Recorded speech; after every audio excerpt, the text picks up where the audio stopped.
안녕하세요. 오늘 2026년 2월 2일 월요일입니다. 함께 보실 말씀은 요한복음 1장 19절에서 34절까지 말씀입니다. 1일이었던 어제 주일부터 우리는 요한복음 본문을 시작하게 됐습니다. 요한복음에 관한 내용을 간략하게 말씀드리면 사복음서 중에 마지막 성경이지요. 쓰여진 연대도 사복음서 중에 가장 늦게 쓰여졌습니다.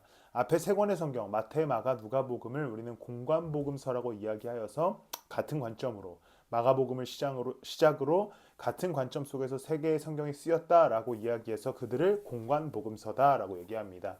요한복음은 좀 시대가 지나고 세월이 흐른 후에 요한이 요한의 관점에서 쓴 성경이기 때문에 다른 관점을 갖고 있다라고 얘기하게 됩니다. 그러나 그 안에 담겨진 예수 그리스도의 십자가와 그리스도의 부활에 관한 이야기는 동일한 진리를 담고 있습니다.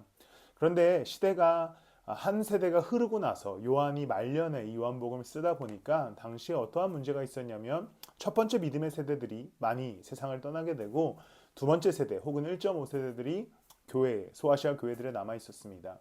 그런데 이 교회들이 무슨 문제가 생겼냐면 믿음을 조금씩 잃어가는 거죠. 또 핍박이 시작된 이후였기 때문에 믿음에 대한 흔들림이 있는 상황 속에서 요한은 예수 그리스도에 관한 이야기를 다시 한번 기록하면서 그리스도의 신성에 관한 이야기를 굉장히 많이 강조하게 되고 예수가 하나님의 아들이심을 우리의 구원자이심을 믿음으로 구원을 얻음을 지속적으로 말씀 속에서 강조하고 있는 성경이 요한복음입니다.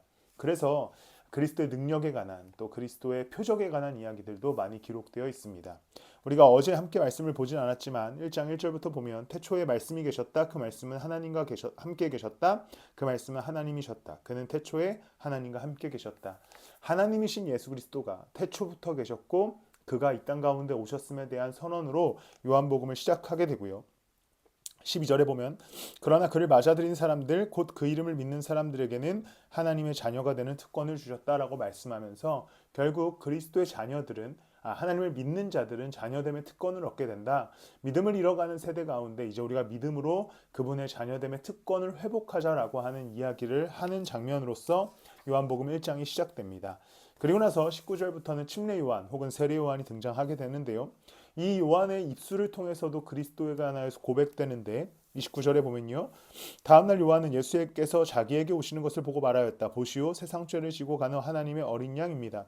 내가 전에 말하기를 내 뒤에 한 분이 오실 터인데 그분은 나보다 먼저 계시기에 나보다 앞서신 분입니다. 라고 고백하면서 이제 우리 가운데 오신 그리스도에 관한 고백을 침례 요한의 입으로부터 또 출발하게 되는 것이지요.